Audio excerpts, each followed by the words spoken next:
Caros amigos e irmãos, a paz do Senhor esteja com todos vocês.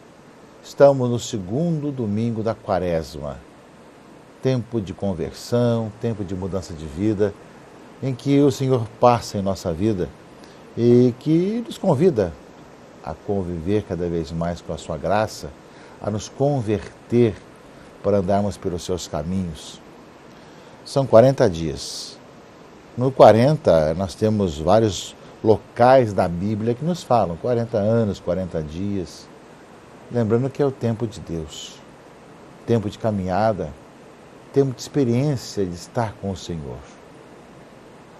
Estar no deserto durante 40 dias, que você não tem nenhuma distração ao redor, não ser sol e areia, lembra para nós justamente um tempo que nós buscamos aquilo que é essencial, não tem como distrair com outras coisas.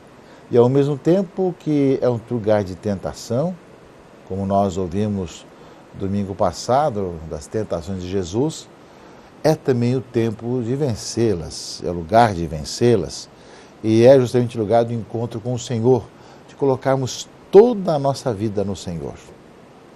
40 dias em que nós não podemos perder nenhum instante, caríssimos amigos e irmãos, mas viver intensamente cada momento, cada instante, para que através da oração, do jejum, abstinência, através da esmola, uma boa confissão, da Léxio Divina, da leitura reflexiva da campanha da fraternidade, da participação na liturgia, enfim, todas as práticas quaresmais nós aproveitemos para renovar a nossa vida, renovar o nosso coração, que nós temos aquele anseio, aquela saudade de queremos viver uma nova vida aberta ao Senhor, vivendo para o Senhor.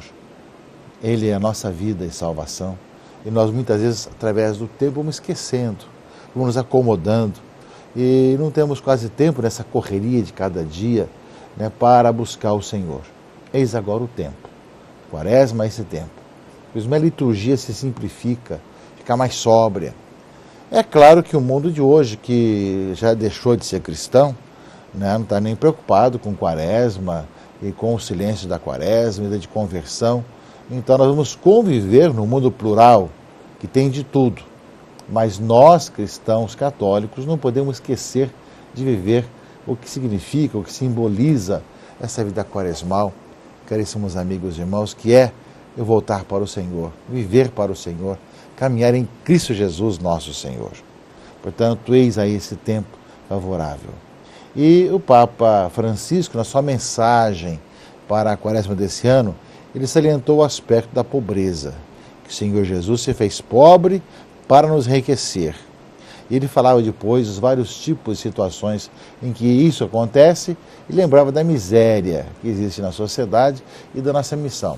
E eu recordo aquilo que, inclusive, já li a semana passada para vocês, que quase que eu terminei, né, o programa falando sobre isso, que acho que deve ser marcante para nós, essas palavras do Santo Padre para a Quaresma desse ano com relação à nossa partilha.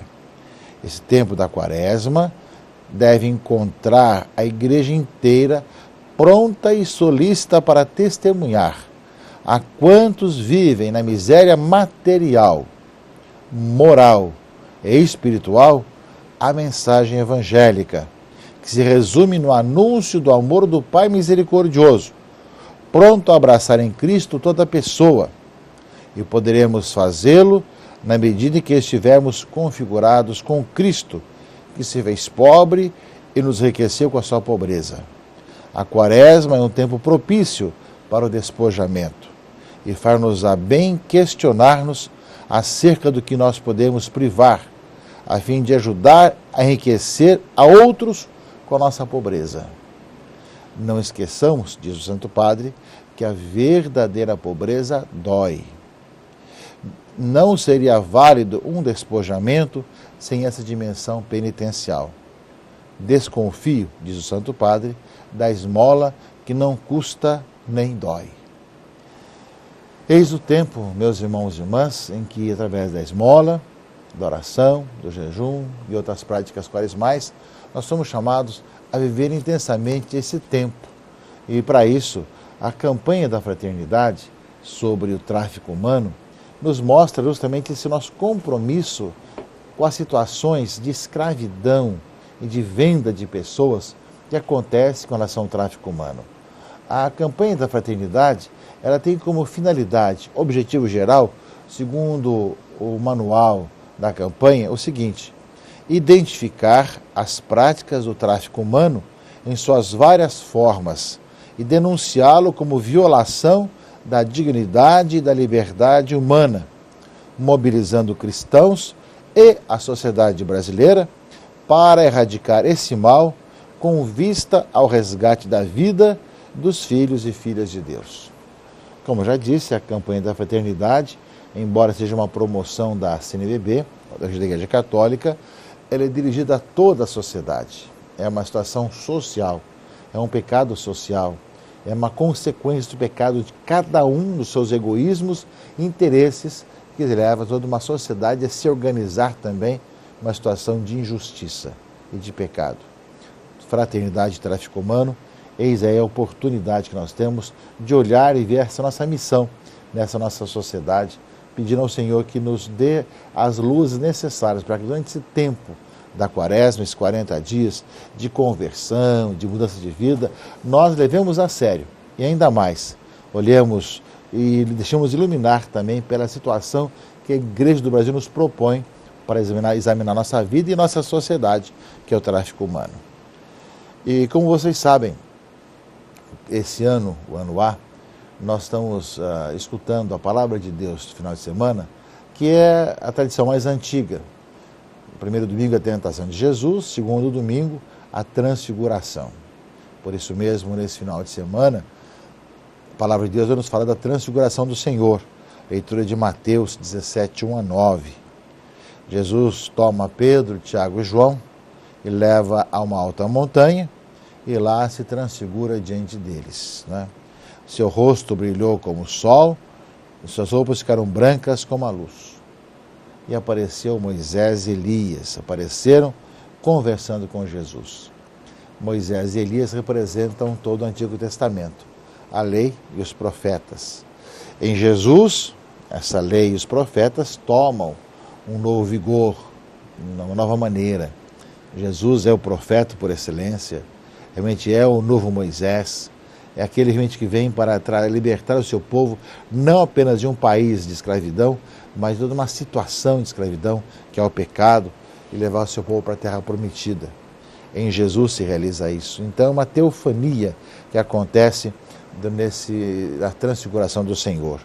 E ao mesmo tempo que aparece ali a voz do Pai. Este é o meu Filho amado, no qual eu pus o meu agrado, escutai-o. Então toda essa experiência de escutar a voz do Pai, Jesus transfigurado, e todo o Antigo Testamento se cumprindo em Jesus, fez com que os discípulos de Jesus, Pedro, Tiago e João, sentissem muito bem ali onde estavam. Senhor, é bom estarmos aqui, é bom ficarmos aqui. Ou seja, quando nós fazemos uma verdadeira experiência de Deus, encontramos realmente o Filho de Deus, o Verbo eterno, nós queremos estar com Ele. Se queres, vamos fazer aqui 3 tendas, uma para ti, outra para Moisés e outra para Elias. Ou seja, é muito bom e queremos ficar com o Senhor. Embora saibamos que devemos descer do monte, essas experiências belas e místicas, elas são importantes para nos fortalecer, mas passam. Devemos depois voltar para a planície para continuar nossa vida. E Jesus justamente, ao ver os seus discípulos assustados que estavam vendo, disse, vamos então, vamos descer, levantai-vos e não tenhais medo, né? E isso tudo vai ser compreendido quando o Filho do Homem ressuscitar dos mortos. Ele vai passar pela cruz, pela morte, pelo sepultamento e depois ressuscitará. É depois disso que vai se compreender esse mistério, né, que aparece na transfiguração. Deus é revelado como aquele que é o Filho de Deus, no qual se cumprem as Escrituras, né, que todo o Antigo Testamento se cumpre, e em Jesus nós encontramos a verdadeira vida. Cabe a nós, meus irmãos e irmãs, também na transfiguração do Senhor, ver essa experiência de estar com o Senhor, viver com Cristo em nossa vida, de tal maneira que a nossa vida se transfigure também, se transforme e possamos ser para o mundo sinais dessa mudança, dessa transfiguração. Isso, meus irmãos e irmãs, aparece na segunda carta de Paulo a Timóteo, que é a segunda leitura desse domingo, não é? Ou seja, ele fala do seu sofrimento, fala da situação que Timóteo está junto dele, e ele fala que o Senhor nos chamou por uma vocação santa, não porque nós merecemos ou fizemos alguma coisa, mas pela sua graça, que nos foi dada em Cristo Jesus.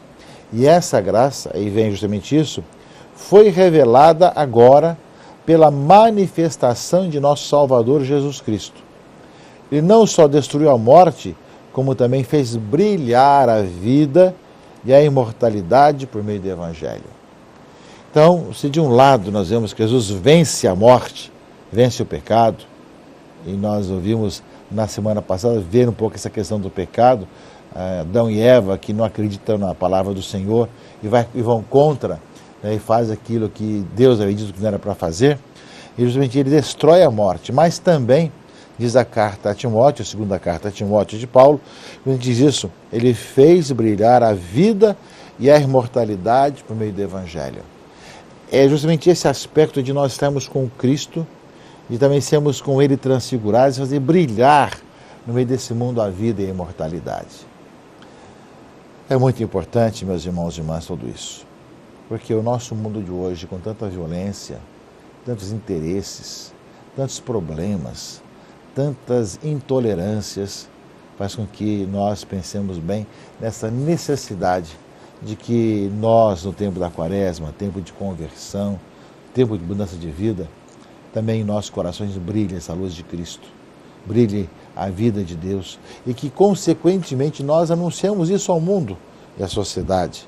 Também nós possamos dizer ao mundo que não tenha desânimo, não tenha medo, continuemos a lutar pelo bem, pela fraternidade, anunciemos às pessoas essa boa notícia da salvação em Cristo Jesus, nosso Senhor. E meus irmãos e irmãs, ainda mais para isso, supõem pessoas que façam a sua parte, que acreditem na palavra do Senhor e o sigam. A leitura de Gênesis 12, 1 a 4, fala do chamado do Senhor, né? Abraão, sai da tua terra, da tua família, da casa do teu pai e vai para a terra que eu vou te mostrar. E farei de ti um grande povo.